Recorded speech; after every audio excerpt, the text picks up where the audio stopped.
Alternative Dig Talk. Real issues, real talk.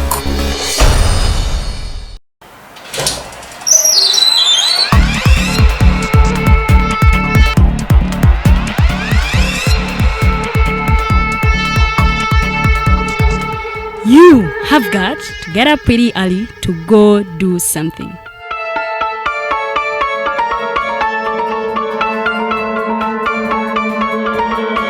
We are the Alternative Dig Talk.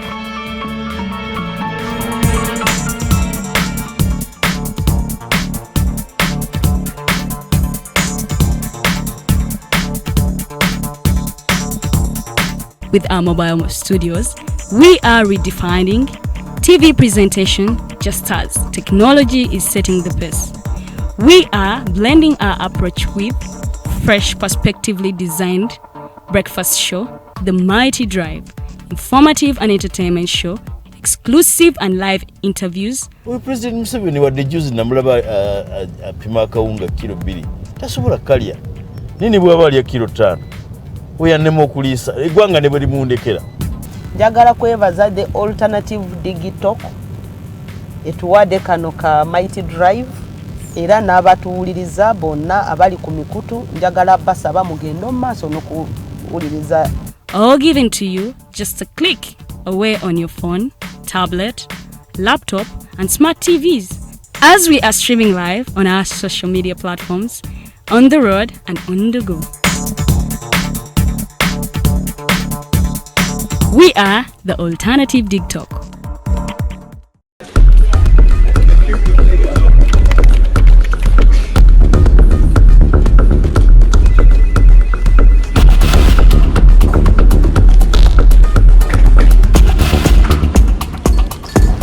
Ready?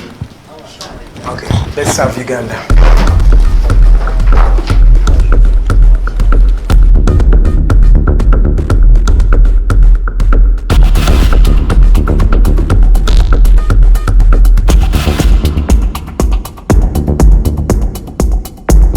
As promised, we deliver. We are redefining the social media narrative, asking tough questions and holding your leaders accountable. We are non-partisan and break down having a conversation with Uganda. We are the Mighty Drive. We hold debates that give you viable solutions. We bring to you people that you've always wanted to listen to. We are gender sensitive and give space to the unheard voices. Not forgetting the quote of the day. We are live on our social media platforms, The Alternative Uganda on Facebook, YouTube and Twitter from Monday to Friday, 7 to 9 a.m. Don't miss the debate behind the wheels and studios. I am Edgar Matthew Karuhanga, Farida Bikobere, and Princess Mwegendeleze. Expect in-depth analysis, credible, factual and authentic information. We are the Alternative Dig Talk. Real issues, real talk.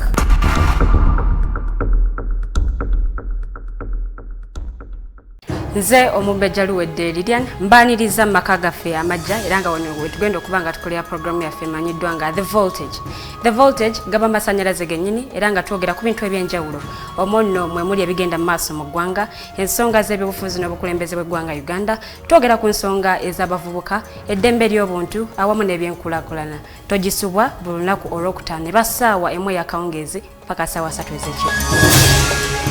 The Diaspora Link buli lwakuna sawa 11 paka sawa emu ey'olweggulo ye program gye tukuleetedde wano ku Alternative Digital Uganda. Tugenda batutunulira embeera z'Abannayuganda baganda baffe bannyinaffe zibawangaaliramu mu mawanga ag'ebunaayira. Bangi banyigirizibwa, bangi bakosebwa, bangi bayisiddwamu amaaso. Naye tugenda batutunulira engeri gye tusobola okulongosaamu embeera zaabwe. Tugenda kuba tulaba abo abakwatibwako abateekeddwa okuba nga balongoosa embeera zino eno. Tosubwa buli lwakuna n'omuweerezaawo Nixon Segawa. Hello everyone, my name is Abdulatif and I welcome you to the Hotline Show here at the Alternative Dig Talk as we discuss issues of national importance. Join us every Monday 7 to 9 p.m. and see who will be occupying these seats here with us. Keep it Dig Talk, real issues, real talk.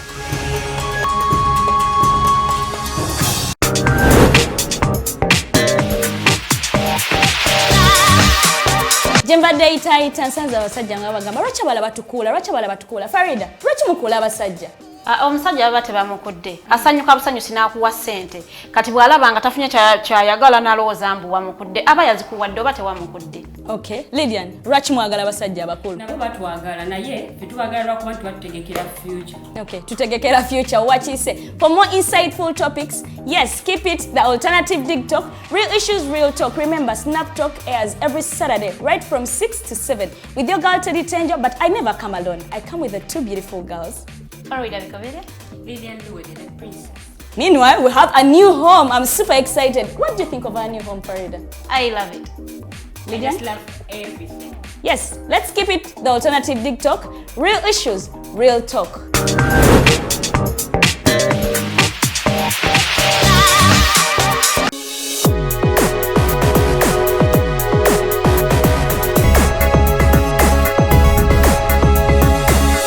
The Alternative Dig Talk. Real issues, real talk.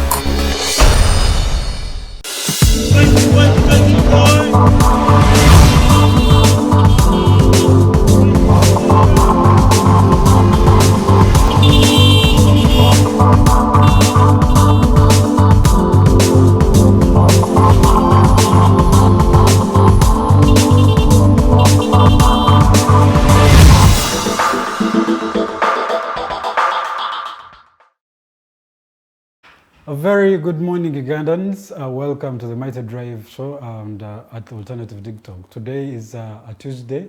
The date is 2nd of November 2021. We are very pleased to have you today, and seeing my face, of course, there should be some usual face. But today I'm sitting in for my brother, who you should actually be praying for. Ainamu, and we are praying to God that he gets okay very soon. So moving forward, today I'll be joined with Farida Bikobere, and I'll give you just a few updates as Edgar has always done. The police has arrested over 48 suspects for the pork joint bombing in Kumaboga. You know, I think about a week or so ago there had been a bombing in that pork joint in Kumaboga, where a number of people, I think 2, lost their lives in that bombing. And the suspects, a number of them had been apprehended, they had not come to a conclusion of who could have been behind this. So the police says that suspects are connected to the Allied Democratic Forces. These are the people, I think it's a terrorist group that is based in the DRC. So we are expecting that the police is still doing its investigations, and soon we expect that they will come up with a conclusion on who is behind these bombings, and if they are the same people who are still behind majority of the other bombings that have happened, like the one that was in Swift. Of course, the one in Nakaseke district, I think that had been a bombing that had probably been in the land. I don't think it had been planted like these others. But yes, we expect that the police is doing thorough investigations, and we should be expecting the results anytime soon. Moving on, in other news, we have Uganda under 20 girls. They beat Djibouti 13-0. Man, I'm just happy for Uganda.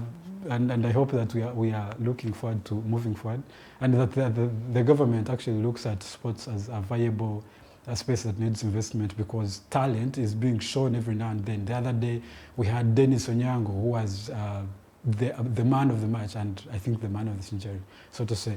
But we have the government that's not really looking into sports and talents as one viable space that can actually be improved. Djibouti, these people were beaten 13-0 by the Uganda under 20 women in the under 20 women championship, Sekafa. So we hope that moving forward, the government is also seeing what these young ladies are up to, and the talent that they are to bring, and the glory that comes along with the name of that winning. In other news, Ginger RDC rejected Operation Wealth Creation inputs worth 17 million over poor quality. So this gentleman is called Mr. Elijah Mudoi, actually rejected that. It was, I think, cassava, bintu byade byamogo ndoza bitu byamogo, that Operation Wealth Creation bawa abantu to move out of poverty. Of course, you know, there had been that plan, and a number of those that were intended at upholding people's livelihoods through eliminating poverty. So this gentleman in his constituency, there had been trucks of cassava, I think, plants that had been brought, and he was supposed to flag it off and give it to different constituencies in Ginger. But he rejected, saying that he cannot accept things that are substandard, and that Ginger and the people of Uganda deserve better than just receiving just poor quality stuff in the name of eliminating poverty and stuff like that. Moving, I think this should be a trend, and I believe it's going to change with time, because we have seen even the Prime Minister Nabanja the other day, I think earlier this year, in Ghana, the poor blankets that had been given to Kasese people who had been facing the floods problem, and the Ugandans were praising her for standing up for Ugandans. And this gentleman, I think, is probably copying the trend, and I think it's a good one, because if we stand together and say that we cannot accept things that are substandard, we can move forward and we can work towards having a better service delivery for Ugandans. Yes, in other ones, Honorable Tambaguzi, MP wa, I think, Nakaseke, Joe, when he was meeting, he was being interviewed, and they asked him what he sees for the future of PFT, Besij's Red Card campaign, the People's Front for National Transition. He said that PFT has no future, because NOP is the only thing that is there for to liberate Ugandans. And he says that any other efforts, for example, those of Besije and the PFT, are just a waste of time, and they're wasting Ugandans' time, Uganda people's time. And so they expect that the NOP that has been, especially for this period, from about 4 or 5 years now, they have been at the front of the opposition and the leading opposition right now. He says that they're the only people that should be liberating Ugandans, and basically should stop his jokes of fronting PFT, because it could actually mean that he's just decampaigning NOP and trying to divert Ugandans from NOP to another agenda. So I don't know what that means for the opposition, because we expect that they would be together, because their whole agenda is one. They have always said, we want to remove a dictator, and it's the same slogan that across the whole opposition parties. But when we see them fighting like this, I don't know where that leaves Ugandans. But that is it for Mr. Lutamaguzi. That's what he said. And we hope that they get together, they get on the line. We hope that they get along, because Ugandans need leaders. They don't need divisionism, especially at this moment in time.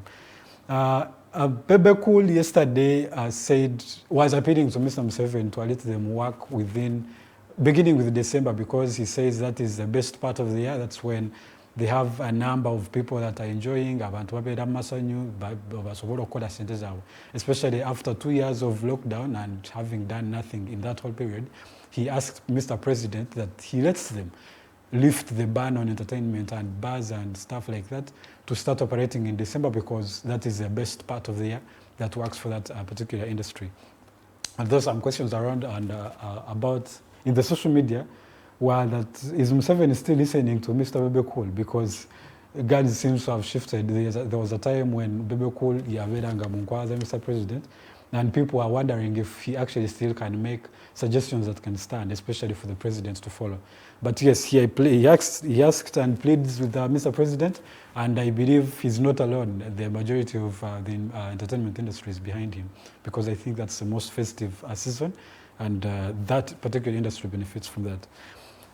Going from Osegirinya's constituency, that is Kawempe North, councillors yesterday resorted to praying for him, because it seems the trust they had in probably the arms of government to securing their future, as they have already said, has failed. And they said that the only thing they can do right now is pray for them, except the police yabagobye or committing in public to play for this particular gentleman. And so that is what is going on in that particular constituency. In conclusion, as I conclude, I don't have a lot of updates. That's what I have basically going on. The parents have been urged to warn their kids from picking scraps and stuff like that, because from what we saw last week in Nakaseke Bombe Yatabana Babidi, they say that they attribute that particular incident to picking scraps and stuff like that. Now a number of kids have the tendency of going around picking scraps and old stuff. The government was telling the parents to actually warn their kids to avoid doing this kind of thing moving forward. So with me, I'm not alone in studio. I have a beautiful lady. It's a Tuesday. Farida, Bikobere. How was your night? Good morning. Good morning. My night was good. I am healthy and I am alive. I thank God for that. It is a Tuesday. Our viewers, it is not Mulangla. Yeah. Mulangla will be there on Friday. It will be 7 still to 9 a.m. We are doing a few changes in our programming. Please bear with us. So that we can give you what is up there. Today is 2nd of November. We have a few days to Christmas. A few days. Yes, a few days to Christmas. And you know when it is closing to Christmas time, parents expect a lot. Yeah. Nadala abazadde abali mu byalo. Abasajja. Ng'abaana bali mu kampa. Mwagenda kuba kikyuba. Abaana bagenda kukola. So I want to argue people to at least save. You say I have been telling you, please, you people save. Way back in February, we are now in November. It is really, really disappointing for you to go back to your parent without anything. That's right. Like seriously, you leave Kampala, you go back to the village without you carrying anything. Your parent may not say it, but there will be this. But people come in the city especially, and everyone expects it to be a red carpet. When you get to the street is the street, no-focus street, struggle, no-focus struggle. Kati osanga n'abantu, they are just fighting to find the means of survival. So I think our parents should also look at the fact that it's not a walkover for these ladies and gentlemen who are trying to make ends meet, especially in a period like this, especially amidst the pandemic. So this particular Christmas, you people, you save. Saving is good. I've been giving you ways of how to save, how to manage your personal finances. It is always important to save. Abato bagala kusakinga no in favor of this Conti. I think it is a good move for Conti because he has made it there, and yeah, I think he has been given a lot of favors to take in, and he has been assured of maybe signings in January because he's a person of wins. He wouldn't settle for less. So we think Conti is a very good replacement for this Nono guy. And for Man United, I've always said it, and people will say, it is not Man United, it's Manchester United. Okay. For Manchester United. It's actually Manchester United. It's not Man United. They are making laments about Ole. And he's like, keep the comments coming in. They make me sit wrong. But Manchester United is known for winning. So when Ole comes you should, and loses consecutively. But he had been losing consecutively for he has 7 lost months. You have just gotten a win on weekend. Spurs, the weekend. And you're having same points with Arsenal. You are there 17-17. So you guys. Particularly me as an individual, I'm for Ole out because that gentleman really. So Ole is like keep the criticism coming. Man's legacy is on the line. It makes me strong and. How strong? You would have placed cards for Conti because he would be. I think but Tottenham is taking place instead of Man United. You guys, what I own. I know you are a Man U fan. I'm a Man U fan, but I'm frustrated because I don't like Ole as an individual. The way he has the money, he has everything at his disposal. I just don't understand why he cannot make wins.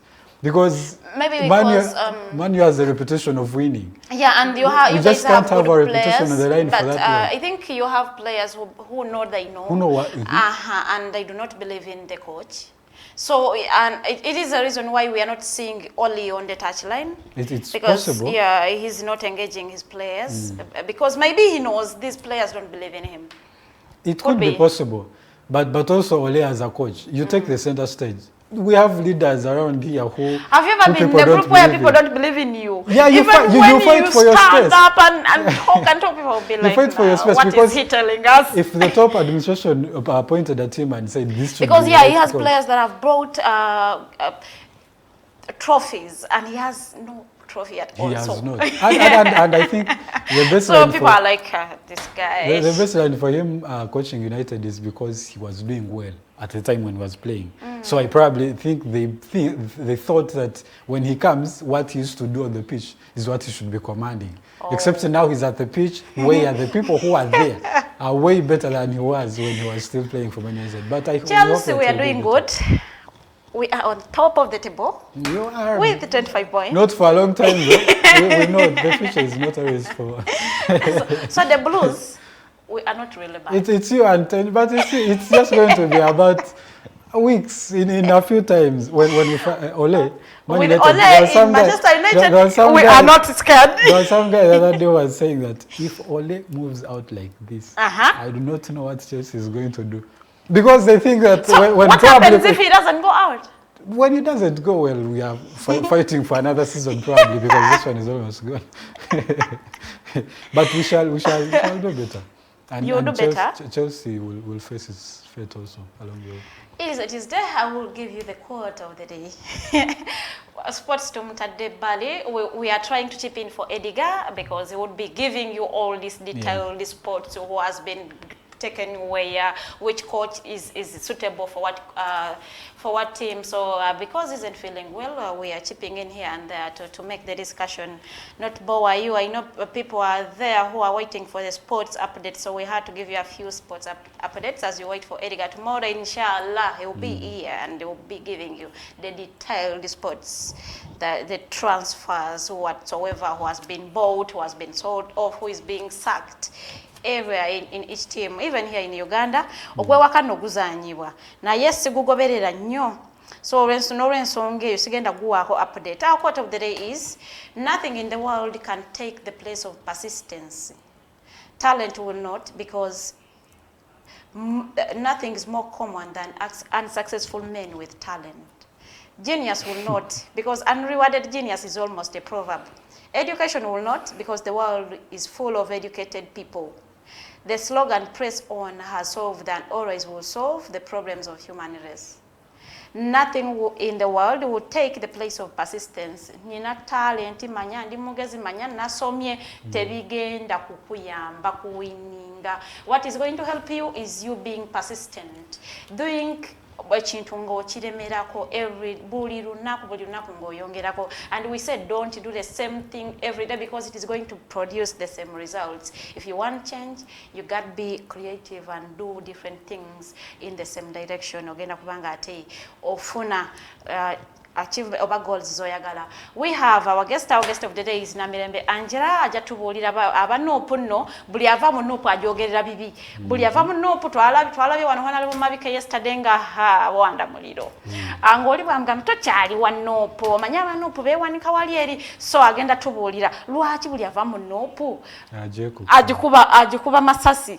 Tulaba mutabanyi wa Mirundi Junior naye agamba nopu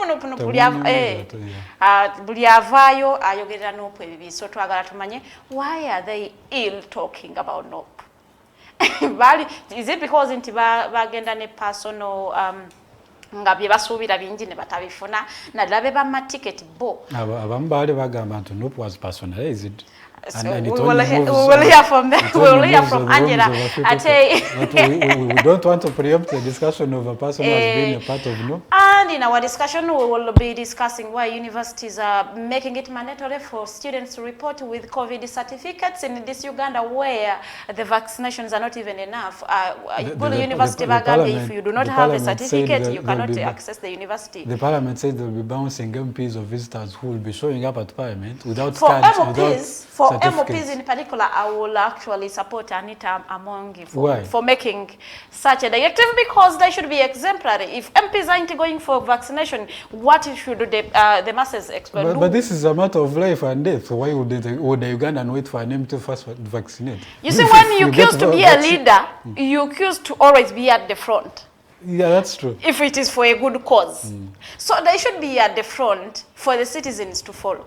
If they have not, and I saw Joel Senyonyi saying that it's not, we are going to defy it. It is like, I'm like, Joel Senyonyi, why can't you just go and get vaccinated for God's sake? And then I was seeing Kabuleta the other day, I think it was yesterday, he tweeted that they shouldn't make it mandatory because the vaccines that are here have only been there for testing. Because they were testing if the vaccine is working, and, means it's not and people final. who got So Pfizer vaccine, it has run out of stock. You do not know whether you will get the second jab. So you adjust the Pfizer vaccine, and it was in Kampala, Wakiso and Mukono. Is it even safe to switch? No, Wafuna Pfizer, enough Pfizer for the second jab. Wafuna AstraZeneca, enough AstraZeneca. So it means people who had the first jab of Pfizer either have to wait. They have to wait for when it is back. And for them, they said for Pfizer, when you are meant to report on 21st, you should be reporting on between 21st and 23rd. When you go beyond, then it makes the other one expire, and you will start again. So, well, does that mean that someone can now switch and use another that is available? I think yes. Now the problem is one. I think yes. Because having different vaccines might be dangerous. It is dangerous to the body. But they're also saying that if you skip a period of 2 days after the time you're supposed to report, it's expired. So I don't know if it's then becomes safe for me to switch to Johnson & Johnson. And it has actually run out of stock. And as I talk now, I got Pfizer, and I haven't gotten my second jab. Oh, you got Pfizer? You're one of those people. We are going in for a short commercial break. When we come back, we have Namirembe Angellah in the studios. A very good morning.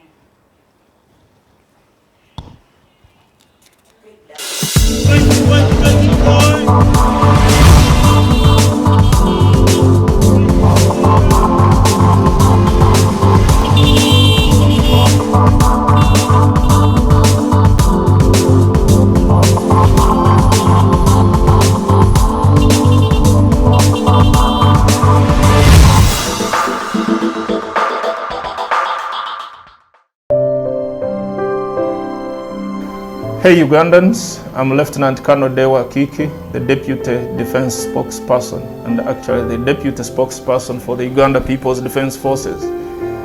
I was hosted on Alternative Digital. I encourage all Ugandans that this is the way to go. Always watch, participate, give your views, and ask questions on Alternative Digital. Digital, the way to go. Nze omubejja luwedde Lilian mbaniriza maka gaffe amajja era nga wano tugenda okuba nga tukolera programu yaffe emanyiddwa nga The Voltage gaba amasannyalaze gennyini era nga twogera ku bintu ebyenjawulo omwo nno mwe muli ebigenda mu maaso mu ggwanga, ensonga z'ebyobufuzi n'obukulembeze bw'eggwanga Uganda, twogera ku nsonga ez'abavubuka, eddembe ly'obuntu awamu n'ebyenkulaakulana. Togisubwa buli lunaku olwokutaano eba ssaawa emu ey'akawungeezi paka ssaawa 3 ez'ekiro. The Diaspora Link buli lwakuna saawa 11 paka saawa emu ey'olweggulo ye program gye tukuleetedde wano ku Alternative Digital Uganda. Tugenda batutunulira embeera z'Abannayuganda baganda baffe bannyinaffe zibawangaaliramu mu mawanga ag'ebunaayira. Bangi banyigirizibwa, bangi bakosebwa, bangi bayisiddwamu amaaso. Naye tugenda batutunulira engeri gye tusobola okulongosaamu embeera zaabwe. Tugenda kuba tulaba abo abakwatibwako abateekeddwa okuba nga balongoosa embeera zino eno. Tosubwa buli lwakuna n'omuweerezaawo Nixon Segawa. Hello everyone, my name is Abdallah and I welcome you to the Hotline Show here at the Alternative Digital as we discuss issues of national importance. Join us every Monday 7 to 9 p.m. and see who will be occupying these seats here with us. Keep it Big Talk, real issues, real talk.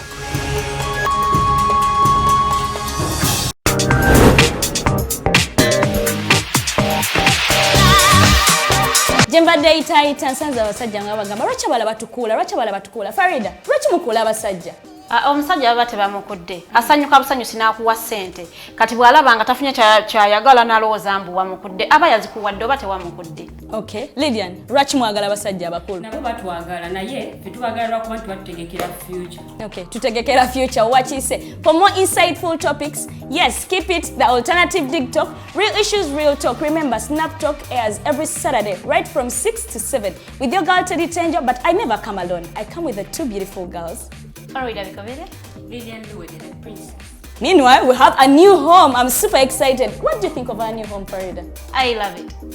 I just love everything. Yes, let's keep it the Alternative Digital, real issues, real talk.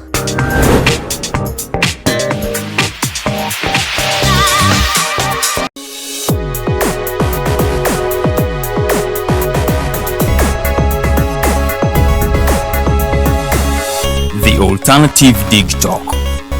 Real issues, real talk.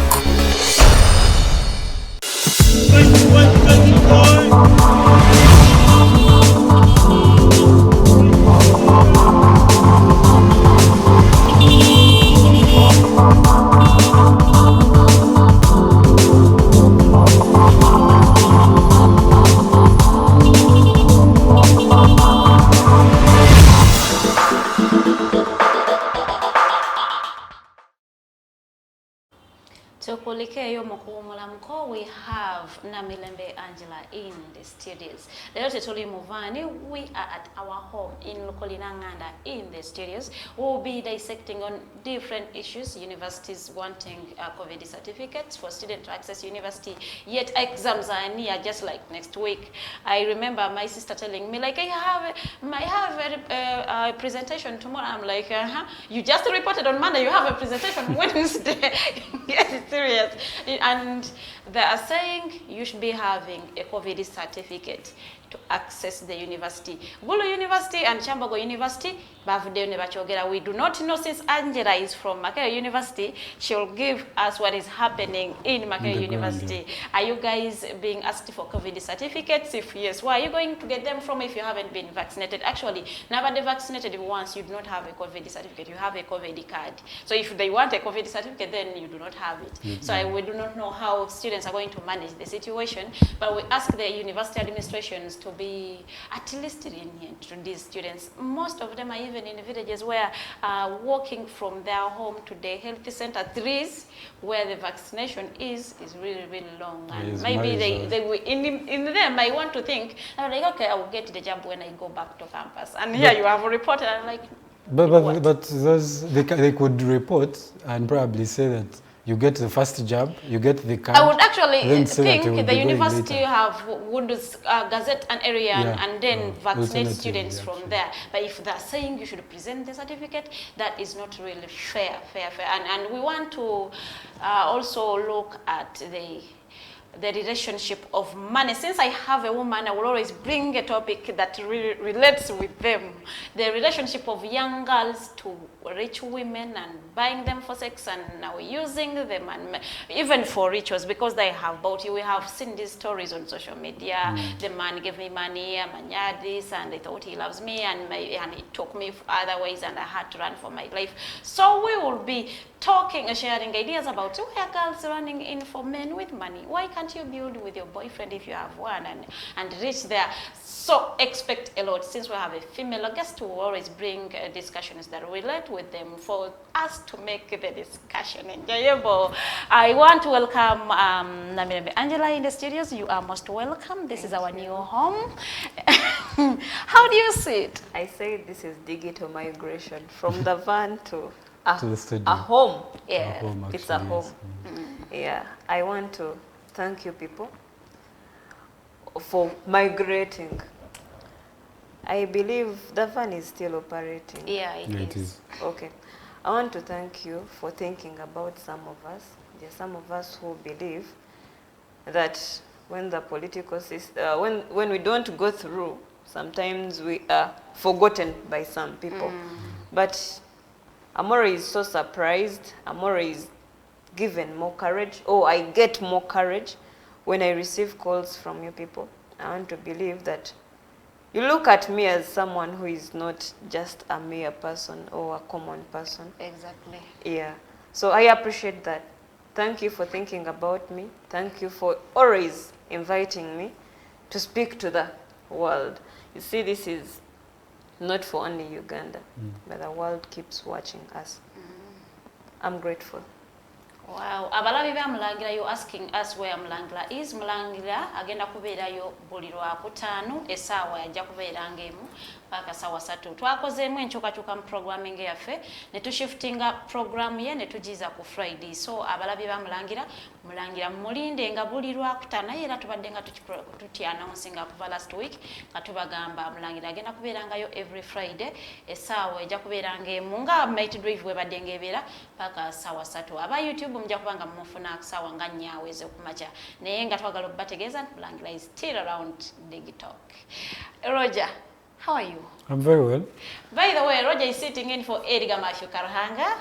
He is Roger's Tulyahabwe. He's single, and you can see that. Was it necessary to mention that I may not be single?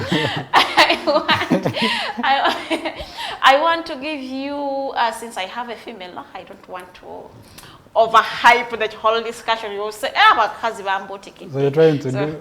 Well, okay, thank you so much for that, Farida. And thank you for having me. And Edgar, we hope that he was fine all the time. So Angela, we are so glad to have you today. And you're one of those young ladies and young people specifically who have stood the test of the politics and has tested the sour or sweetness that it holds. As a young person, how is politics, and how would you say that young people can either benefit, or how structured is it that young people can maneuver around and get to the decision making or get their agendas addressed? Well, I have been through politics, or I am a politician. I want to let our viewers know that I belong to the opposition. And my political party is Democratic Party. I started politics way back in 2017, 18, around there. I mainly wanted to go to FDC. It is a story that I've always told people. You know, FDC was on top at that time during the Toji Kwatako times. But I failed because of connections. So the Democratic Party was so welcome. I had to join Democratic Party. But since that time, I have seen very many things. I must say, as a young person in politics, I have some little experience, and I'm sure if someone came to seek advice from me, I would be in better position to guide where necessary. I want to believe that the young people are being used. You see, the many who keep on chanting whatever slogans exist at a particular time, they are being used. Them as young people don't know what to do in politics. What happens? They're used when movements come. Normally, our eyes are closed. And when the movements exist, the young people are the ones to lead. Later, it's political parties that come out. You see, many people are asking us why we have not joined the front. We are asking ourselves, if Dr. Kizza Besigye is the leader of the front, where is it going to head? Where will it end? Are we seeing elections in this? Because I made a post and told people, I pray that us as the opposition, since we are fed up of the dictatorship, we are only waiting. I mean, we cannot wait for 2026 elections. So we pray so hard that that front doesn't deliver us to elections. Because the simple talk we have as politicians on the opposition we alike, the ballot cannot take away Mr. Museveni. And you have always sung that the belief of for a time. Dr. Besigye that ballot cannot win Museveni. Automatically, I just believe he's a dictator. They have so we cannot just believe that Museveni is going to do what? To just go just like that. Through a ballot. So I pray that the People's Front is not leading people to 2026. Leading people to 2026. Because if we get to 2026, I want to believe that since Dr. Kizza Besigye, the head, is FDC, majority of the people will be forced to shift from NUP, from Democratic Party, to FDC. Yes. Well, I have some silly beliefs. I will call them silly beliefs. You see, we talk about transformation, democracy, and so on. We had the People's Government. It was headed by Dr. Kizza Besigye, and the Lord Mayor Arias Lukwago was the deputy. Now, if we talk about peaceful transition, transformation, democracy, and so on, when the front came out, these same people were the same leaders of the front. And I was like, what is going on? We are saying Museveni is a dictator, but we are seeing the same faces appearing. So I'm not against the front, but I really have very many questions. Now, we are looking also the voices of the young people. You see, there are many of us who are in politics, the young people, but I must say we have not been reached out to. So there is no way we can get there. On top of that, yes, we have not been reached out to, but we love to be there, maybe. We have not seen the young people represented. You see, if you tell me that young people, don't tell me someone who is 33 and above or 30 and above. Tell me that we have people between 18. By the way, even people of 16 these days are politically active. So 18 and 29. But the politicians have this common belief that young people, majority of them, only usually jump to what is moving. What is trending. So there's a belief that a majority of them don't actually have grounded ideologies that you're going to represent and move a country a step. So is it possible that the only reason why the young people are being sidelined is because probably their experience and their interest in politics is not grounded around developing any common agenda? I want to believe that now, if they don't believe in the young people because they just go on to something that is moving, if they don't believe in the young people, them who have existed for more than 20 years, what have they done? Museveni has been here for how many years? For almost 40 years. For almost 40 years For now. almost 40 years. So if they don't believe in the young people, actually, some of them are at the evenings of their life. Exactly. So if they don't teach the young people, then who will be next? But us seeing these leaders, seeing the same faces of the peoples and then the PFT, it is because politics of Uganda is a politics of personality. Oh, yeah? And if they present a new face to lead the PFT, people will not join. But if they bring the message, all people who believe in the message will come. Do you agree with me? It's not automatic. Because the politics is here. It's of personality. Personalized, yes. Yeah, but I don't want to believe. You see, there are things we are seeing. The front would not be at the level where it is right now. Otherwise, they would have brought the Angellas on board. Because you see, I remember seeing a youth representative who is around 24. She's a young lady, around I think 24. Yes, yes. But they would have brought, it might not be Angellah, but we want to see those young faces. Those young faces, when the young people are very many. You see, me, I want to believe that what makes political parties are the young people. You see, the young people are still energetic to go back to the ground and let the people know what is what and what is really prevailing. So if we are saying that the young people should be sidelined, then maybe we should wait until Museveni will decide to go. We have young people who are almost the majority stakeholders, especially in this country, because the population has, we have about 70% of young people. Yeah. But then we have politics that they are not represented. What future do you think that presents for us? Because if this trend moves, time is obviously going to come where the populism card of personality, I am Dr. Besigye, I am Kyagulanyi, so they should be following me, is not going to work. Yeah. Because then they will have outlived their usefulness. I want to believe that as the young people, I want to let the young people know that we are standing in for the Uganda of tomorrow.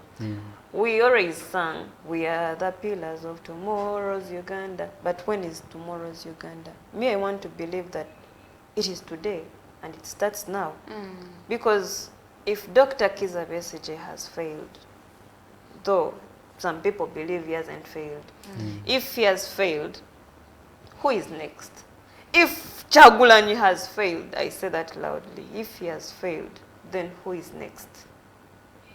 Meaning it is us as the young people. Actually, some of us are not in the generations of those people. You see, Kizza Besigye is it in the 60s, 50s? I don't know.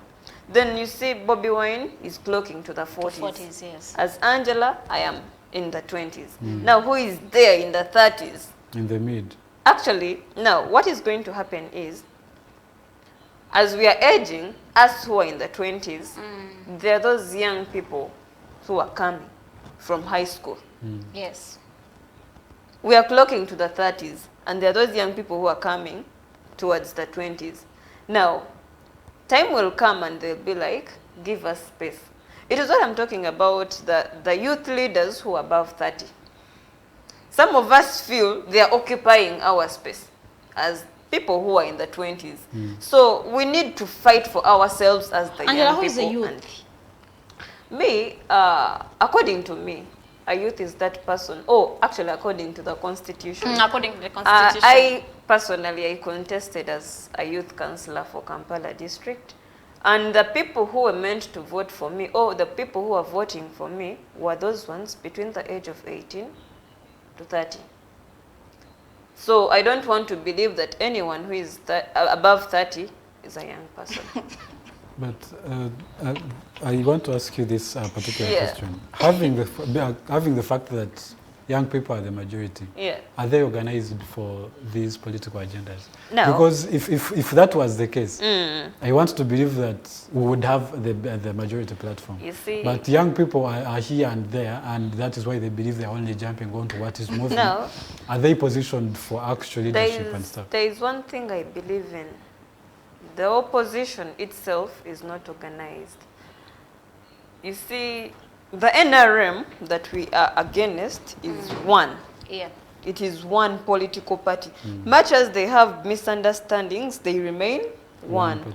Whereas the opposition, we are very many political parties. As long as we are not the party that is in power, every political party remains opposition. So that puts very many young people in confusion.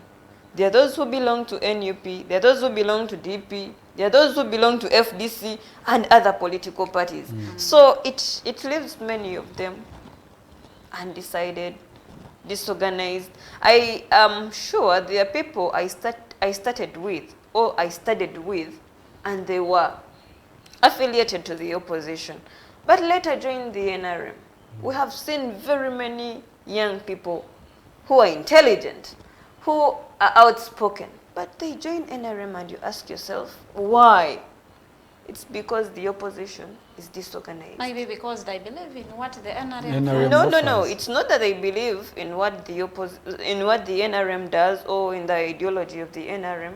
Me, I want to believe some people are fed up of being used, and I won't blame them. Then some people, you see, life after school is the hardest. It's hard. So if someone has a route to where they can get something automatically, it's the only decision they can take. So somehow, somewhere, I don't blame the young people who join NRM, because you see, currently the opposition has become an employment something. It's, you see, people join politics to get money. To get money. Politics has become a job. In fact, even those in positions, or those who have offices, besides the political party offices, but the offices at Parliament, the offices at the City Council, they are just being employed. You'll ask someone that besides being a councillor, besides being an MP, where else do you work? And if you have an investment, how did you get that investment? They'll tell you, I served as a councillor, I served as an MP for this term, and I was able to put up such an investment. So politics has become monetized, because at the end of it all, when people don't serve, they'll go back to the constituencies, give the young people money, even the old people, by the way, give them money, and it will all be done. So that is the system. There is nothing like politics in Uganda. It is all about, it is a game of now how to get and Survival for the fittest. Yeah, that is what I can say. Before we go in for our short commercial break, I want to really ask Angellah. Yeah. This narrative of we are the young, we are the majority, we the youths, we are the majority. But yes, you have now agreed you are the majority. Yeah. Have you moved away from the talking and going and taking up your space as the youths? Because, okay, PFT has not included you. Have you come out and questioned them why they are not including the youths in the PFT? Especially given that they are the yes, majority. Especially given that you are the majority. Or you have actually allowed to be led and now start and to be used. As the young people, we are not allowing to be used. I am here representing what they call the now generation. I don't know if you guys have heard about it. I want to salute my comrades who started the now generation, who include Royce Mboga, Mutagubya Alan, Ande Chibirige, and very many others. So we are not sitting behind to just watch. Rather, we also meet somewhere and have discussions. So never know if maybe we have that opportunity one day and God blesses us, we will come out and lead this nation. We are not sitting as the young people. It's what I want to let you know. Well, thank you so much, Angellah. Our viewers, we are going to go into a very short commercial break. When we come back, we want Angellah to tell us how politics, especially of women, is working for her. As a young person, second, as a young woman, a female at that, and looking at the waves in the politics and the opposition to be in particular. How, especially those who are aspiring to be leaders, should maneuver and go along. And maybe if the structures are not straight, how do we make them straight and have it work for both? Yes, so our viewers, we're going to go in for a short commercial break. My name is Tulyahabwe. I'm with Farida Bikobere. We shall be right back.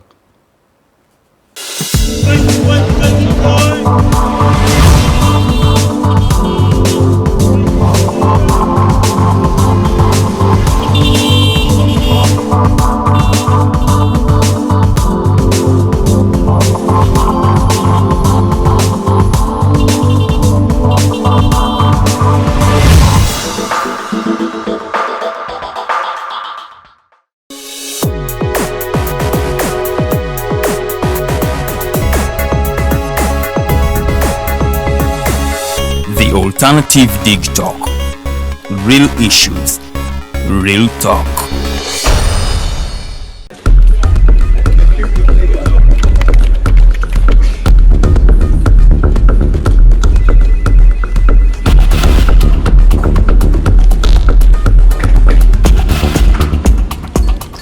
Are you guys ready? Okay, let's serve Uganda.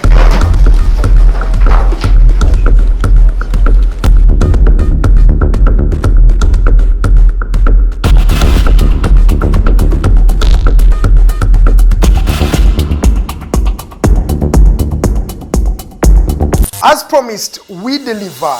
We are redefining the social media narrative, asking tough questions and holding your leaders accountable. We are non-partisan and break down having a conversation with Uganda. We are the Mighty Drive. We hold debates that give you viable solutions. We bring to you people that Ivora is wanting to listen to. We are gender sensitive and give space to the unheard voices. Not forgetting the quote of the day. We are live on our social media platforms, The Alternative Uganda on Facebook, YouTube and Twitter from Monday to Friday, 7 to 9 a.m. Don't miss the debate behind the wheels and studios. I am Edgar Matthew Karuhanga, Farida Bikobere, and Princess Luwe Delidian. Expect in-depth analysis, credible, factual and authentic information. We are the Alternative Dig Talk. Real issues, real talk.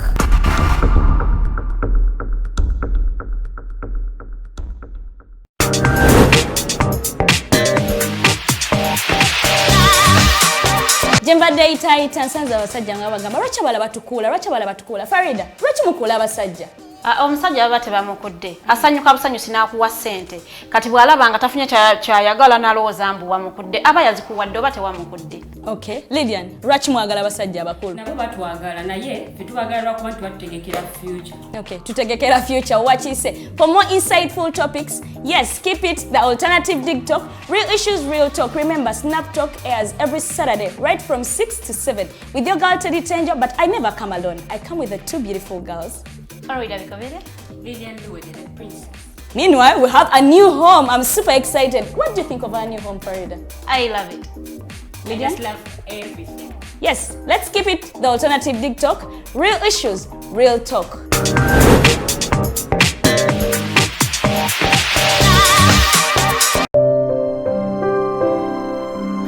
Hey Ugandans, I'm Lieutenant Colonel Dewa Kiki, the Deputy Defense Spokesperson and actually the Deputy Spokesperson for the Uganda People's Defense Forces. I was hosted on Alternative Dig Talk. I encourage all Ugandans that this is the way to go.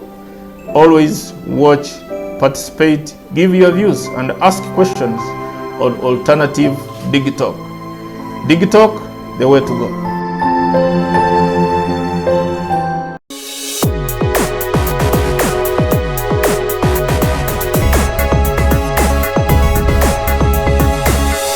Alternative Dig Talk. Real issues, real talk.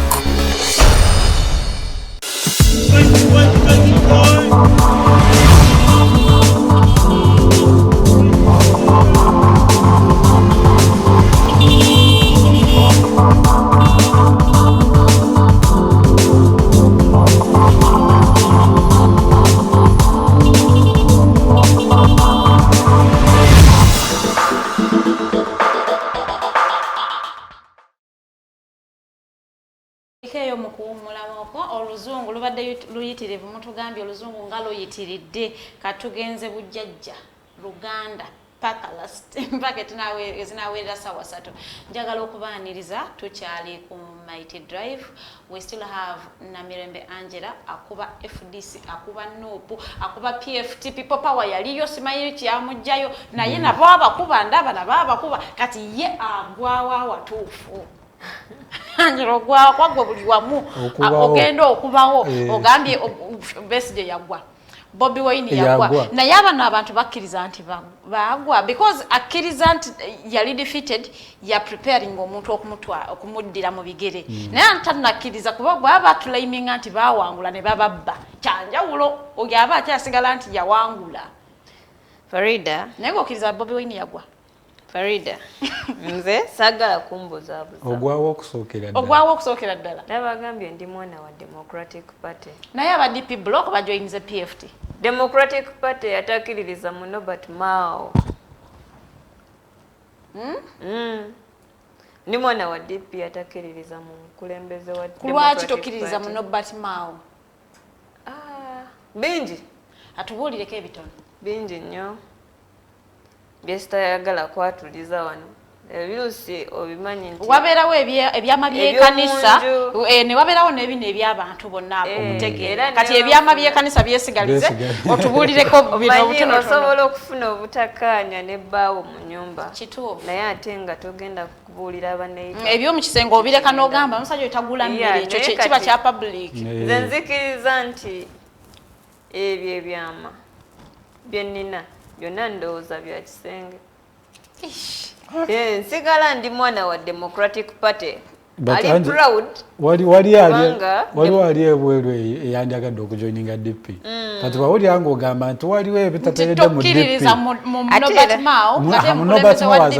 ate naye asobola okuneegattako n'agamba omwana oyo lwaki wa DP nnyo naye nga taliyo wa Robert Mao temulaba naye atajja kwesika lwaki Robert Mao si yakulembedde anyway ebintu emu namwe birabwako tetulina byetulaba Angellah birabwako mubiraba nze njagala kukkiriza nti opposition yonna yandibadde nga ya kitole nga we nabagambye mu ntandikwa nti NRM yo eri kitole naye bafuna obuzibu bo basigala bekukulumira eyo tebalina ngeri gye bakola ki gye baawukana era otuuka n'obalaba ne ku kalulu nze ndi wa Museveni nja kumutiikinga nze ndi wa Baasi nja kutiikinga naye nga ne waba alina ki ekizibu era asigala waaki kati naffe abamu wadde tulina obuzibu mu kibiina kyaffe ekya DP tusigala tuli baki ba DP naye tojja kwesanga nti ku kalulu togenda kukola ki kulonda Norbert Mao lwansonga olina obuzibu naye okitegeera si lwakuba nti nsonga nina obuzibu naye kati ffe tetuli kitole olwaleero osobola okukkiriza mu kintu Norbert Mao kyayogedde enkya n'okkiririza mu kya Bobby olala n'okkiririza mu kyaki kya Besigye because we are all opposition naye nze lwakuba ekinnuma nti abantu bano tebasobola kuvaayo kugamba nti kati ffenna tukole ki twegatte. You are seeing twatandikira mu people power. I mean, your generation gyensobola okwogererako. Saaliko musuubi, saaliko mutijje. Naye generation obudde ekintu kyensobola okwogerako kyekya people power. Kyatandika bulungi nga Bobi Wine ayogerera ku reunions zaki za Democratic Party. Ngero olaba nti Democratic Party eri wamu neki ne Bobi. Naye ate nga Besigye baganye. Kakati nebijja Mao n'agamba olaba ekitembeeta ng'embaata eyebeera mbaata. So kati yalabanga movement ya people power yali operating nga political party and in the end it became a what? A political party. So naye nga nzikiriza nti political party waliwo ensonga lwaki yakola ki yajja eyinza okuba nga yandibadde tekoze eki tezze for some reasons naye ndowooza obutakwatagana wakati awo. Yes kakati mulaba n'ekiriwo right now. Anyway, experience is the best teacher. I think Norbert Mao we yalabanga eri mu people power kyamuleetera obuzibu ba members ne babatwala alaba nti maybe ne front asobola okufuuka the same. No, DP were joining a front ba members abamu bajja kukola ki kusala. Ndowooza that's why he has not come out. Oba ndowooza n'aba Nope ndowooza bamanyi kye baakola aba DP. So such things fe abamu tuli bavubuka abakkiririza mu ndowooza ezaffe ku bwaffe naye ng'abantu bano abakulu nabo babimanyirwa kubanga beebuzaabuza oba abalala bagenda ewa Mwami Museveni ne bafunayo ettooke ne babeera awo nga tuli mu delayed change. Otherwise change twandibadde twakola. So ebintu ebyo byowulira ebya iPod batula wansi ne banyumya ne Mwami Museveni naye nga tolaba kigenda mu maaso. Ebintu ebyo abamu ffe byo bikola ki bye bituleetera obutakkiririza mu bakulembeze baffe naye nga bandibadde bakulembeze balungi.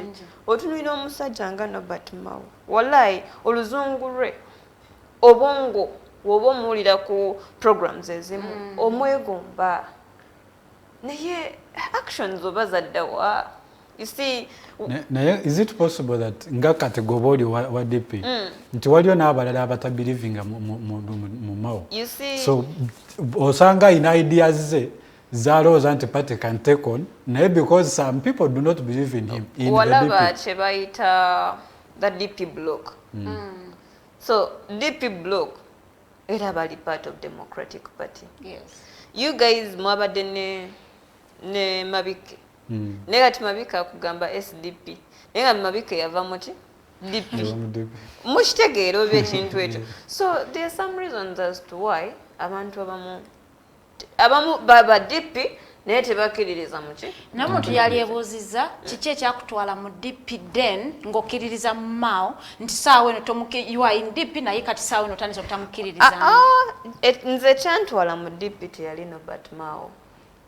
Nze we nali ntandika ebyobufuzi nabagambye waliwo abanondanga abantu ba Democratic Party nga nkyasoma ne baŋŋamba DP esobola okutraining okwogera esobola okutraining ebyobufuzi nobeera ng'oli muntu mulungi ekyo mwena mukiwako obukakafu nti abantu abali abayise mu DP no abantu ab'enkizo abantu bowulira nti boogera abayise mu DP oba UID asumani basalirwa for example yaili guild president e Makerere under UID Bidde was a very good person nga guild president mulabye ba guild presidents abazenga babeerako e Makerere bonna nga baki ba UID and still bantu baki bankizo so it is UID that made me and UID is under Democratic Party so nalabanga kyali kijja kubeera kyabulyazaamaanyi nze okugamba nti kati after 1-2 years ngenze mu kibiina ekirala naye ng'abantu training nze sikoze eki sibawadde respect UID nga people power etandika not NOP people power were they somehow related because ndowooza nti waliko mu people power oh yeah and pioneers by people power you were actually the pioneers the people who put up those first why did you first of all okay why is it connected UID and people power in the beginning and two njagala kwa bibiri why did you leave people power okay to the join movement ya people power yali movement nga owulira nti yalina all political parties nze kenyini nali mukulembeze owa people power I was deputizing honorable zake era nga ntwala abavubuka bonna in Buganda region so mu kubeera nga nali mukulembeze nasesenkananga n'aba NRM because it was a movement for all. Everyone. I met the young people of FDC, Abadde, aba NRM. You see, mu bantu bonna abasooka okusisinkana MP wa Makindye East, Nyeko Derrick, yalinze. Mu kutya ennyo kuba nali sisinkanangako omuntu wa NRM. Naye nga ntya ate nga buli we tusisinkana tuba tuline ku kapate ngaako nga poliisi ekola ki etukwata.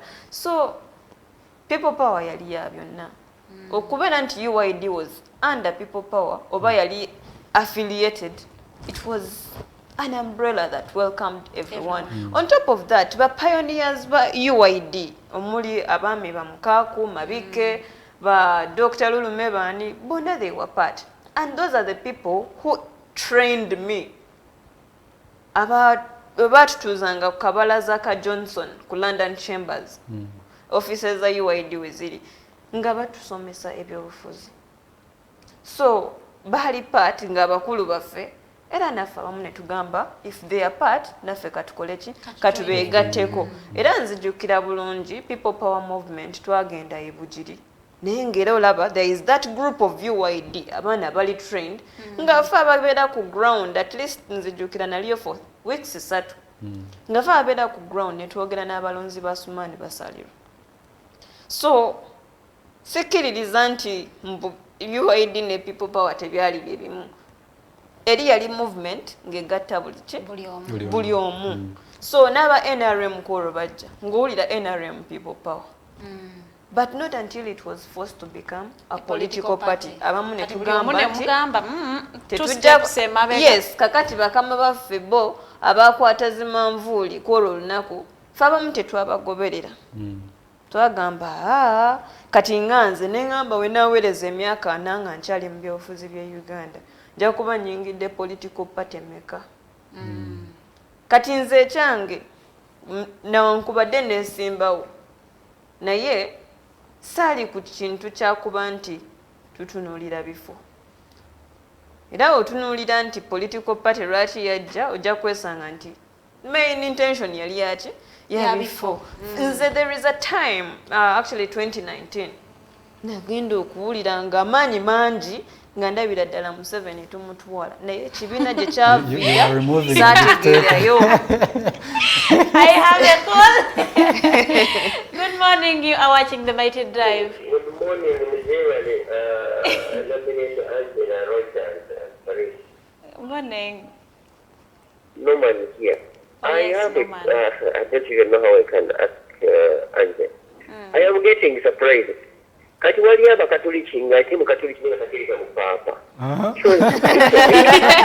atugamba wa DP n'ate paapa we tamukkiririzaamu ekyo kisoboka.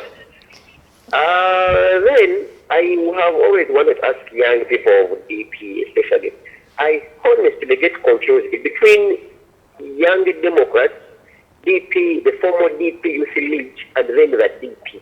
Because for me it seems like that is totally a different movement. Because literally I think waliwo leadership ya DP Youth League. Jemanyize nganze James Badena Silo bayire yongerimu batembazwe n'abalala. Tembazwe n'abalala. And for me, I think they are the former youth league people. So what is the distinction among the DP, mainstream DP, Tula Poste House, then Kubali Intuma, then Nick Johnson, the DP, Young Democrats? Maybe I will need to hear from her. She has to educate us. Otherwise, I like her energy for sure. Thank you, Norman. Thank you so much. Njagala kuddamu Norman. Ekisooka mwogedde kupa omukkiriza atakiriza mupaapa oba omukatoliki atakiriza mupaapa. Weewaawo niwe nabagambye nti ffe tukkirize nti abavubuka essaawa ya leero tuli confused. Nabagambye NRM yo eri organized.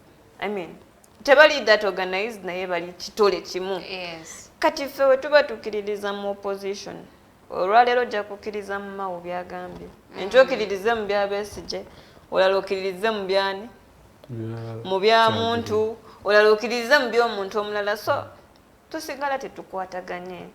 Naye waliwo ebintu ebimu ebigenda mu maaso. Kati Norman alina kyayogeddeko. Mwayagadde mbyogere naye nabadde ŋŋaanye. Era bwe banaaba bankunye eyo nja kubagamba abantu abo tebaali balungi. Weewaawo kakati obuzibu we bujjira ye distinction eyo eya DP Youth League then UID. Bwe nayingirira UID ffe abaali batu training abaali ba Democratic Party betuyita ba senior comrades. Naye nzijukira ebiseera ebyo twalina Kaija Doreen nga wa FDC, currently a youth leader wa NUP, deputizing honorable zake. Then nze nali wa DP kuba gye nayingiriramu. Naye mubeerangamu n'abalala bowulira DP, it was mainly DP FDC. Naye essaawa ya leero eyo training tekyagenda mu maaso. Nga omanyi okusika omuguwa kuba kungi. Bano aba Johnson batusinza amaanyi. Kati ffe aba ku City House tukoze tutya ebintu ebyo internal wrangles eza party. So ne twesanga nti waliwo delegates conference eyaliwo early this year, last year, I will not but now towards elections. Yeah, waliwo delegates conference eyagenda mu maaso nkyesangibwa nti DP Youth League currently yafuuka UID. So kizibu nnyo abantu kati okuvaayo okugamba nti they are going to train abantu abaali mu different political parties. Kati bachi personalizing nti UID ya DP okitegeera. So nga UID yalinga movement sijja giyitaka kuba emaze emyaka gyayekola ki. Yes. Nge training abantu olinga olina eddembe ly'okubeera mu political party yo naye ng'otuula ewantu ne bakuyigiriza. Nzijukira Mwami Kakande yansomesaako ku speeches ez'abantu ab'enjawulo nga Patrick Henry naye nga bakusomesa nti kati wobeera ng'olina dictator nga gwe mulwana kino ne kino ky'oba osuubira amagye mangi bwe bityo okutiisatiisa nga by the time otuukira mu field byolaba ng'ate already obikola ki obisuubira. So kati ekintu ekyo eky'okutugirawo UID yaffe eri eyo etugatta somehow waliwo obuzibu. Banze nabagambye ntunuulira nnyo ekyaffe okubeera ne opposition nga twegasse. Wabuli we tubeerawo nga tetwegatta abantu babeera n'agenda ez'enjawulo. Abalala babeera awo bali mu kulwanira kyakubeera nze ndi leader of opposition. kifo kya Besigye nkitutte ekifo kya Bobby nkitutte kubanga wali abantu abalala bagenda okujja wakati Bobby yalinga face ya opposition kubanga yalina majority in parliament naye ojja kulaba nga n'omulala kyakoze eki kyanonye kitegeera so ebintu ebyo waliwo abagala okubeera superior ffe tuve mu kintu ky'okubeera superior bwe tuba nga tugamba nti tulwanyisa Mwami Museveni bibeere bya ddala si kuteeka mugulu eno ogumu omulala ne gubeera eri now nsonga ki erwanyisa UID okubeerawo oyagala kutugamba nti trainings ezaali zigenda mu UID kati ezitakyaliwo teziriwo because of leader wa DP because that is what the delegates conference had ne babikyusa kati lwaki baba bakola ki babijjawo on top of that fabamu mu delegates conference tetwagendayo because obanga tewali team mao wali tusobola kuyitawo mushitegeera so ne tusigala nga tuli awo jjukira tukiririze mu democracy banange abantu besimbawo okubwa party president nze nyinza okuba nga njagadde Dr. Lulumi naye ate we mba njagadde Dr. Lulumi ng'olaba nze we namuwa akalulu togenda kuyitawo ng'olina kuntemako kijambia we don't have democracy okitegeera you see we believe in peaceful transition naye abantu bakozesa nnyo ekibuli bibyo bintu bye tubadde tetwagala kwogerako nga byamukisenge kibuli lulimi but you see politics is a public secret kati political party webeerawo it's for Uganda and it's not for Dr. Anyway, for Mao as an individual so those are kibeera imperative to know that to tell the people what is really happening that you see you subscribe to this kirabika mbadde nfuuseemu kawadde badafunye akatengo kulwana okukyayogera akatengo kajja kugwamu our viewers we expect your calls to tell us what is going on and what do you expect and in the opposition as a whole and how do they maneuver towards that. Our phone numbers are 0789 017 145 0789 017 145 Airtel 0759 132310 0759 132310. ate aba price property consults bakugamba gwayagala ettaka oyagala kugula ttaka oyagala kuzimba mizigo oyagala kuzimba nyumba ya waka oyagala nyumba ya kugula nyumba ewedde oba olina ennyumba gy'oyagala okutunda bagamba batuukirire bali wali ewandege ya katale KCCA room yaabwe eri 128 osobola ogendayo nobakyalirako mu offices zaabwe prices zaabwe munnange tezeesittaza nnyo munnange gendayo weefunira ate ove mu bupangiso ofuuke Land Road obeereko n'akataka ko balina n'ettaka ko every road that gets out of Kampala balina wanene gayaza balina ku side z'Enansana na Musera wonna balina ewakiso so batuukirireko ku offices zaabwe oba osobola bakubirako ku namba zaabwe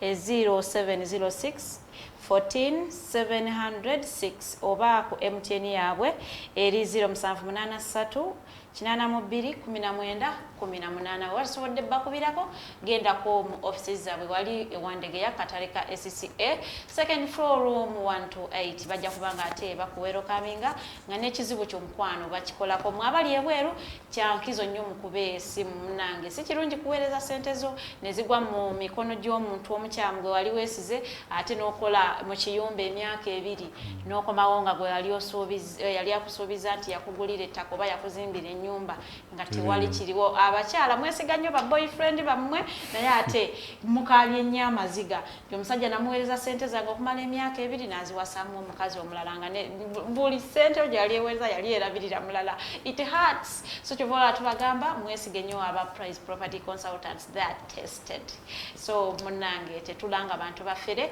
bajja kubanga ate bakuyamba nga bakwewala n'ekukola losses 2 years are many naddala ku mwana omuwala ng'oli mu kiyumba mpulira mukola nnyo beebaka ku 7 bazuuka 11 ate omala 2 years nokomawo bakomawo nga bakaddiye ate n'atuuka waneru ng'esente ze ate gwe yaziwa yazikola mu birala kiba si kirungi.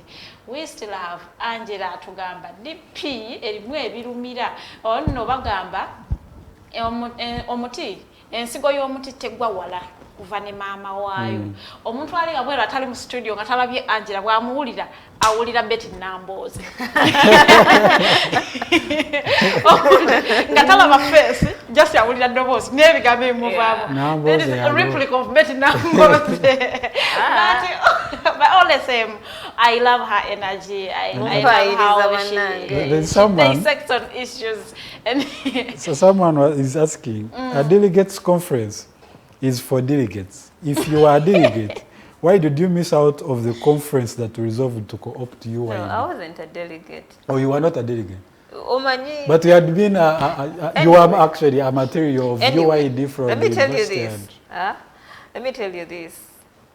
Twabeera ebintu bya DP biwanvu twabeera n'akalulu manye nze nsibuka Nakawa twabeera n'akalulu akasooka nga bwe Nakawa tutuuse ne ku Kampala district level kona ne bakayiwa ne bakasazaamu ng'aba DP you know otandikira ku kyalo parish like it's like it's a structure. Yes, it's a structure.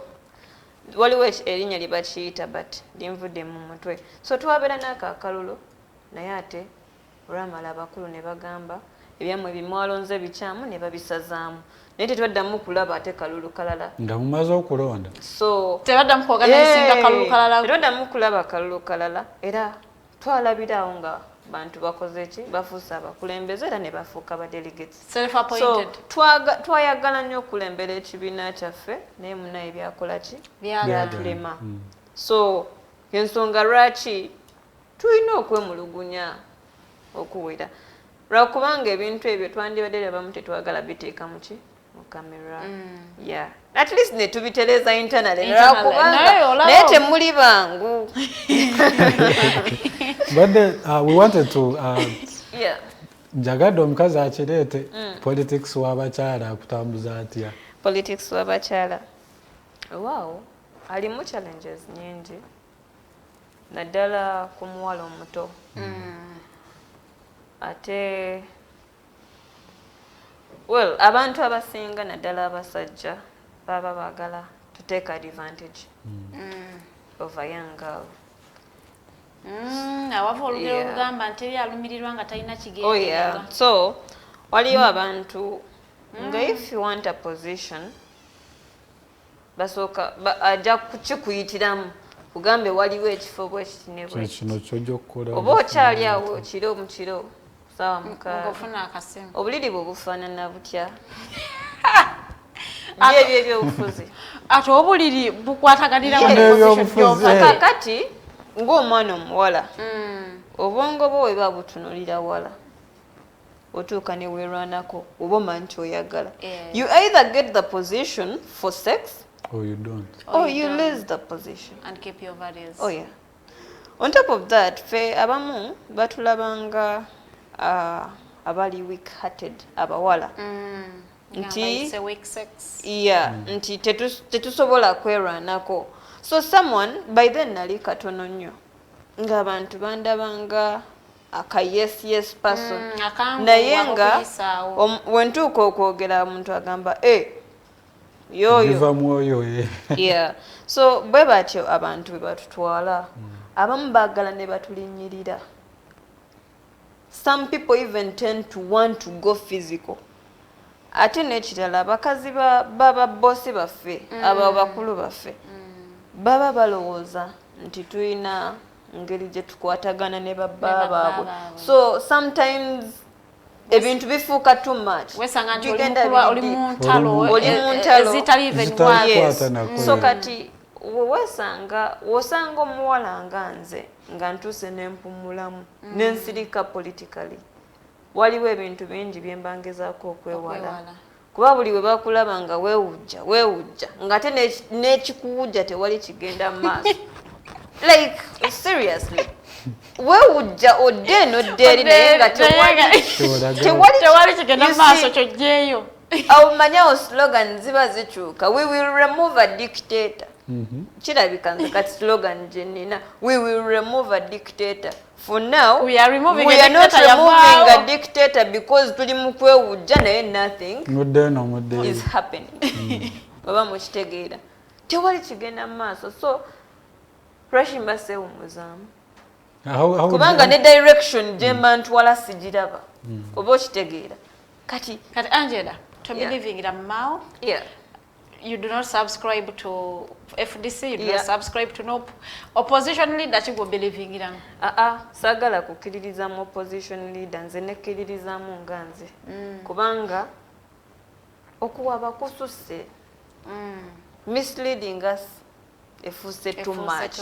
Sagala kunsiba katambaala ku maaso mbeeraawo nze gwe basiba buli kaseera nze gwe basiba nze biki kwegamba tuli mu bya kinkolera nkola erinnya then afterwards tudde mu political party politics. Noloza mmwe abavubuka munaayiga because twalibadde tugamba nti okay babasiba temulowooza nti you are being used abantu abamu okuyisaawo ekyabwe nti muli mu makomero omuntu yayisaawo dde eki kyetakufaako naye temuyiga ddi we baba tebayiga nze nayiga kyenjagala okukkiririzaamu ate era nja kusaba abakulu abaali bantwala mu UID wekiba kisobokera batudzeeyo mu kilaasi ezo kuba bannaffe bangi nga we mwayogedde nti babuukira kiriwo abavubuka era kituufu bandibadde babayitiramu kuba kati politics ayonoonese wakuvuma abaana ebintu bimu baba tebabisuubira ebigenda mu maaso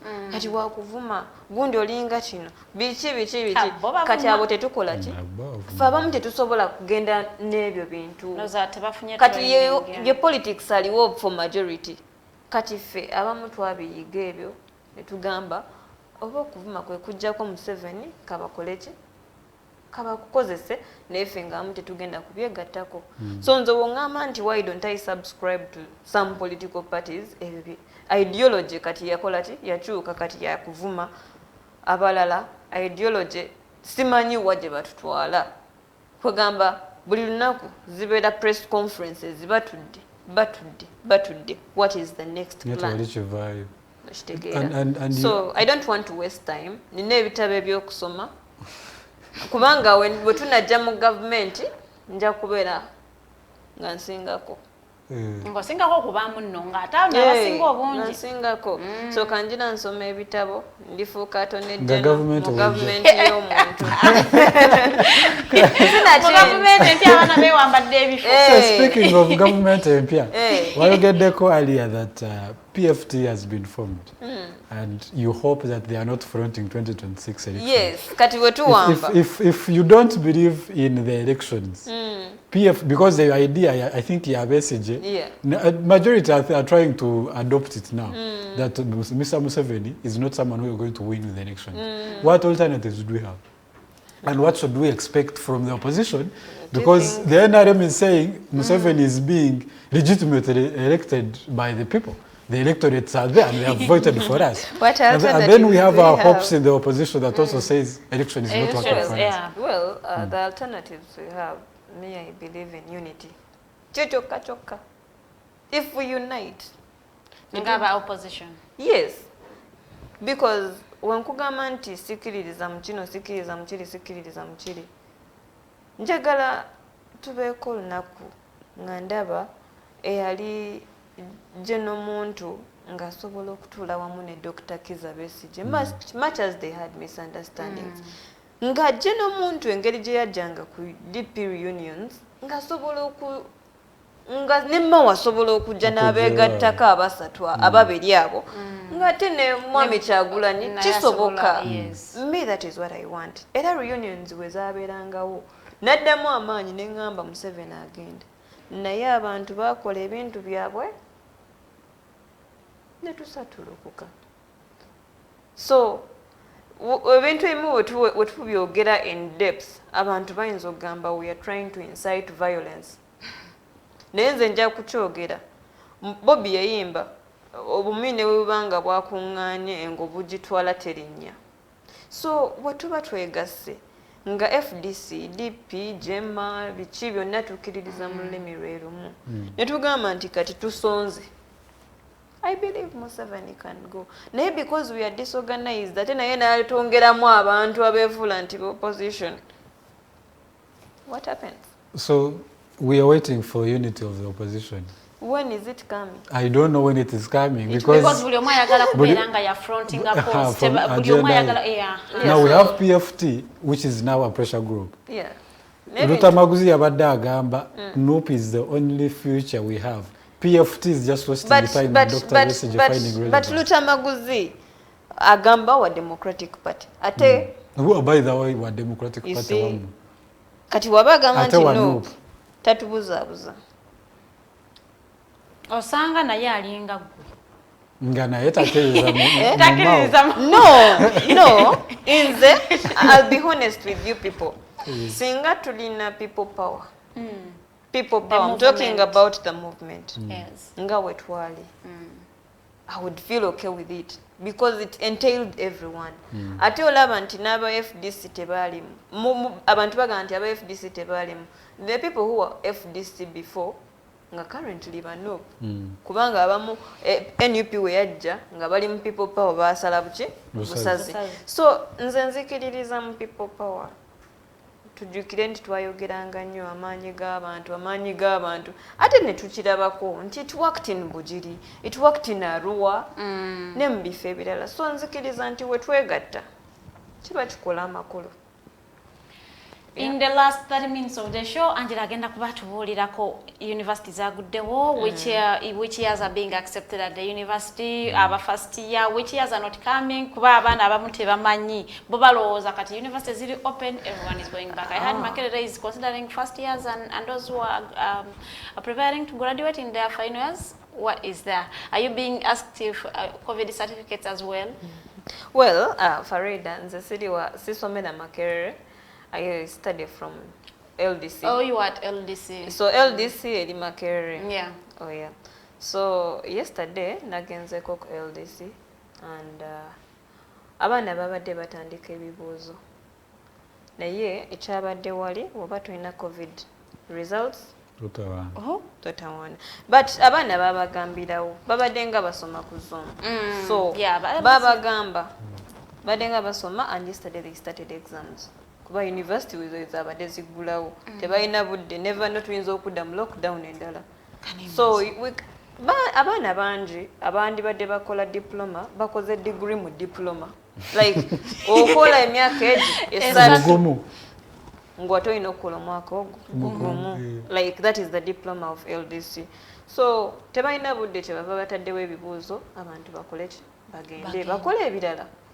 So COVID certificates zo zaabaddeyo, it was a must. Ku LDC ekiriyo omwaka buli omu asoma gumu whether you're doing a diploma in law or a course. So ekyabaddeyo buli omu yabadde akola ki, but for the abasookera ddala babadde ba diploma. Era ku LDC kye basooka okukola nze kye njagala okusiima bateekawo abantu eboleza engalo. As soon as you enter the gate, you wash your hands. Olabirawo SOPs. Ne temperature guns zikyaliwo. So I don't know other institutions engeri gye zakikoze naye nga ekyo bwe kyabadde ku LDC. Weewaawo njagala kusaasira nnyo. Kitegeeza ova wano ogenda kwetegekera bibuuzo? Not really. I have other exams nga sibya LDC n'ebirala. Naye njagala kusaasira abaana ejjo abatatudde bibuuzo ku LDC. Nafunyeyo case emu. I have a friend. Mwana yandaba nga nkola that course. Natuuka naye n'agamba nange njagala kugisoma kubanga naawe ogisomye. So bulijjo ajjanga ewange ne muwa ku notes. Jjukira ebintu bya kusoma via Zoom bazisindise notes naye nga nze already nzirina. So omuntu gwe baawa tuition okumusasulira yatuuka tuition n'amulya. So unfortunately she didn't do the first paper, but I thank God we were able to get the money. Era musabira leero ng'agenda okukola pepa ye esooka agikwasaganye nga stress eri ekoze eki eweddewo. Mbasaasira nnyo abalala babadde n'obuzibu obulala obw'enjawulo era nabo tubasaasira. Si kyangu kubanga weewaddeyo okugula data throughout mu bulumi naye ebibuuzo bwe bituuka ate ne bakola ki ne bakugaana. Basaasirira ddala challenges nyingi.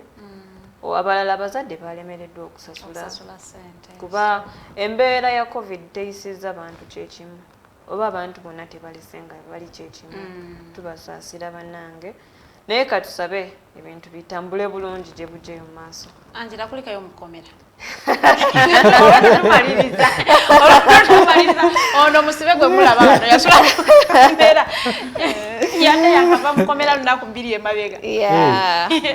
Struggle nga yaddala. Bino tebyabadde bya struggle bannange. Navuddeyo mukomera naye bansanga gye mbeera. So wembeera waliwo parking ate parking eri close ku luguudo. So okunzija mu parking because it was curfew time ate nga premises wetusula. Yes kyali tebakuleka kunnyonnyolako nti wano wembeera. Abasajja bajja ne batuwutula ate emiggo gyennyini si miggo actually webaali anyway kyebakola nga webakusanga I was putting on a tight skirt nga jean nga n'engato ze nyambadde za kusibamu waka ziryawo za plastic not sibi crocs naye zaali plastic so I had no way out nga sobola kudduka kuba namanya nti nsobola okwereetako obuzibu. So munange nenyimirira batusomesa ffe mu UID ne politics nga we tuze tumubeeramu tuze nga tuyiga batusomesa nti tulwanagana n'abantu biki so nze nayimirira bwe nti nembatunuulira. So abaana we baali badduka kuba n'ekifo wembeera waliwo restaurant baali badduka ng'asajja we babakuba engwala we babakuba so nze we nayimirira bwe nti nange ne bamputtula ate ng'oyimiridde nga mbatunuulidde ne bamputtula bubi nnyo empi ku matama negamba okay nze nga nkanyagamba Farida I'm sorry. Sorry for what? Mutulemesa okukola kwegamba tetubalemesa okukola yet they are working kwegamba tuli mu bbawa na mirimu naye nga batusanze waffe wetukola ki wetubeera. So munange ne baleeta ne batuyingiza restaurant kati restaurant yaffe awo tubeera erimuko ne kabbiya so wali abaalimu ne kabba it's not a bar as such. It's just bateekawo the restaurant and a bar. No, it's not a restaurant and bar. Si bar. Farida is against beer. Yes. No, actually ndowooza government yeri against beer kuba bagamba amabaala gonna gakole ki gaggalwe but the other one is a restaurant nga omanyi nti ate beer kyakunywa it's like water it's like soda. It's not like water, don't mislead people. It's just a drink. Abasiraamu tebabinywa kale. So munange they got us into the what? The restaurant. Ne bakola ki? Be basobola okuba ne babakuba kuba mwalimu ne pool table. So ne bakwata emiggo gya pool ne bakuba abantu. Yeah. So ne batuteeka kabangali ne batutwala nga tosobola nakunnyonnyola musirikale. Nga ne omugamba afande I sleep here njagala kukyusa pad. Afande akugamba okay. Omulala n'akugamba police tulinayo abasirikale abakyala bajja. So netulinnya ne tugenda then ne tusulayo kati nze n'essimu yange naleka ewange nga siwaggale n'essimu yange nesigalayo enamba gye nalina mu mutwe yali ya mama wange so she's the only person gwe nakubira nga nkozeseza essimu y'omuntu omulala. So ate nanyamba netuvaayo kumakya ntunga byali byali byeddala ntuvaayo police bond. So kati munanga abali eyo abatambula mu curfew time ebintu bya ddala naye kakati nekyewuunyisa osobola okuba ng'otambula ne batakukwata kituufu. Kakati nze incident gye nalaba eyali so funny waliwo omuwala yali akoze ki yali atumiza ebyokulya nga omanyi ebintu bya delivery restaurant ekyali nzigule omanyi wetubeera sawa 2-3 wetubeera ka student area kati abaana tetutera kufumba bwebityo so otumya ku restaurant so omwana yatumya ebyokulya nga hostel yeri mu maaso keeyo kati weyatumya ebyokulya n'akubira abantu nga tebadelivaringa kumbe bali mu dduka balabye poliisi kati ajja abyefunire n'asangawo abasirikale babiri ne batamunyega mukazi wattu n'ayingira yamugamba dda wali ne bawutula omutwe n'omuggo gwa poolo ne tumusaasira nga talina nakyamanyi. Had she taken another route nti oba ayina ewalala gy'alaze bandibadde tebamufaako kyokka nga budde bwaki so embeera gye tuyitamu nzibu. Nze nandibadde nsaba era nyongera okusaba abatwala ekitongole kya poliisi obudde bw'ekiro oba obudde bwonna bwonna nga bagenda okukwata abantu bamakinga sure nti baba basuubirayo abakazi bahandulinga abakyala kuba omusajja osobola okujja n'owutula omwana w'abandi naye nga tumanyi na kizibu kikyayitamu ate n'okukuba nzijukirako nti mwami Museveni yakugaana kati ate ebintu by'amakooti tukkirize nti abantu betukolagana nabo poliisi abantu bekolagana nabo si be bali awo nti bali sofomo okuba omuntu n'ayagala okuloopa ng'alabye n'emutaagyo naye ng'ate tamanyi wakutandikira. People are illiterate era ndowooza bakyatuwutula nnyo kuba tuyinza okubeera awo nga tetusobola kuloopa naye okola n'okuloopa teri nnyo justice anti era newonooloopa it's all the same. Where is evidence? So omuntu aba alina okuteekamu expenses endala agende bamukebere balabe kiki yatuukako ate bamugambe oyinza okuba obulwadde wabulina before. So ebintu bino si byangu naye Katonda atusaasire nga Uganda. Kyova olaba ffe abamu tukyali awo nga tetukkiririza mu bannakyemalira kuba kirabika ebintu ebimu bibasuseeko nga byetaaga abantu balala naye bintu byakukwasa Katonda bya ssaala we tuli bya ssaala kati muze eri Katonda kwatako munne twegumye Angellah simula batula badange nyongera okutwala omukisa guno okwebaza aba alternative okututeerawo platform eno nga abavubuka kubanga tuzzenga tulinyirwako bulinyirwa. We are stepping stones. Omuntu ayinza okugamba kakana koogera bulungi tukakozese mu kintu kyaffe naye wembanga nange nina independent ideas zange nenzija nenzogererako ono kiba kingattako so tweyanziza nnyo tweyanziige. Nyongera okutumira mukwano gwange gwe bayita Faizo Kisiki Muyiga ali awo Wandegeya yenanyini Faiz Cafe Bistro alina ebyokulya ebyakabi embuzi yakakadde akalango ngenda kasasulira nedda mutumiddeko butumizi kale kankomaawo naye ng'ate n'abantu abalala batumiddeko ne Aida Nakuya abatumidde muntu wammwe nnyo wano so Aida abatumidde naye ate n'abalala bonna mikwano gyaffe abatubeereddewo nga bwe tufuna obuzibu ne batuddukirira. Tweyanziza nnyo tweyanzeege.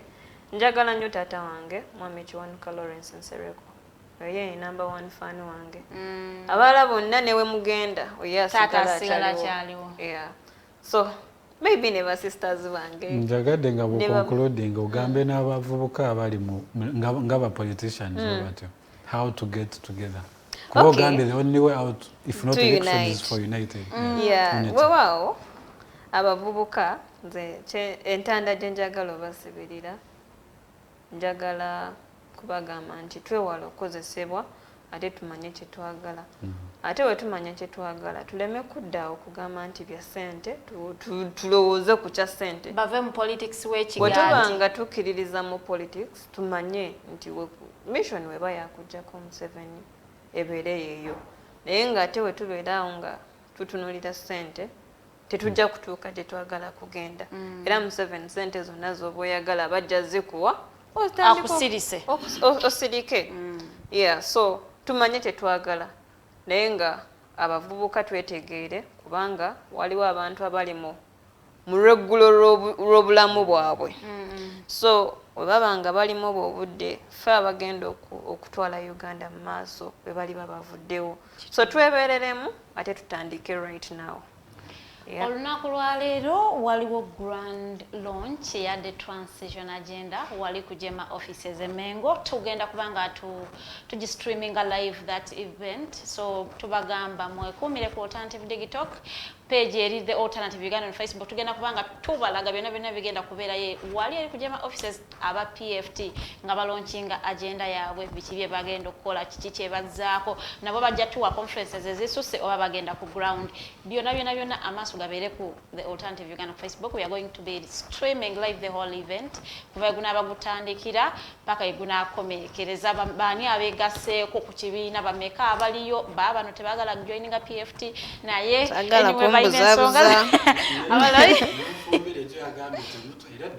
n'abanuupu bagambye we should not expect them tebaliyo naye ng'era waliyo abaliyo so bona abagenda okubanga gye bali tujja kubanga ate tubalaga buli omwana abayingira afuluma atuuse buli kimwe kinaba kigenda mu maaso wali eri kujema offices emengo tujja kubanga ate twatuusewo dda watuva wano tudda Mengo so byonna mujja kubanga ate mubiraba nkoze n'omwami Rogers Tulyahabwe njagala musabe abasiibule then tumalirize show. Abalabi baffe tuyanze I speak some good Luganda except Farida just doesn't believe in me. You speak the Luganda. We are so thankful that you always choose us and you wake up every day to come and change our societies together. We don't take that lightly, and especially since you use data every day to stream our live streams. We thank you so much. And we thank our guests and Angellah for today, for coming here and talking to young people and those inspiring some girls, because I believe there are those that look up to you. Yeah. And it takes courage also and commitment to do such a thing. So we thank you, our viewers. My name is, as usual, Rogers Tulyahabwe. We are glad to have you today, and we will be, like she said, we'll be streaming the PFT event, so you don't toseguka. At least if I don't so we will be streaming it live. We will give you the updates as it happens by the moment. So that is it for today. My name is Rogers. Edgar will probably be okay tomorrow, and he will be right back at the Mighty Drive. So you are mulangira waliwo abadajibuza okuddamu ya lwakutaano. Yes, it was moved to Friday. So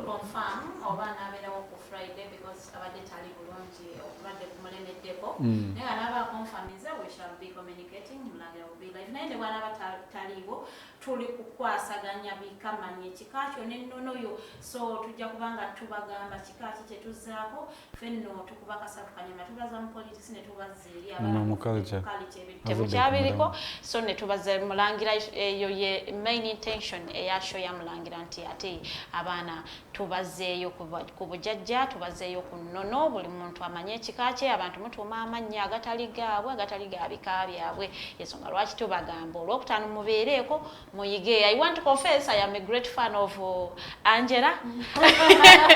So you already have people you are inspiring. So you people, chiba chirungi nnyo bw'olaba omuntu ng'alina ky'ateeka ng'alina ettofaali ly'ateeka ku ggwanga n'oyagala omusemberero oyigeko ebimu. So I am a great fan of Angellah and I love her so much. Lwakambeera eri mu kamooli. Saagala kunkuba miigo gye. Thank you so much. Thank you, Farida. Thank you, Angellah, for being here today. Please keep it the alternative. My name is Rogers as usual. And speaking of culture, in that time, well, I don't know so much, but I will teach you that as I know. Speaking of culture, I want the young people to go back to school. It is also a culture. Chitufu. Thank you. A very good morning.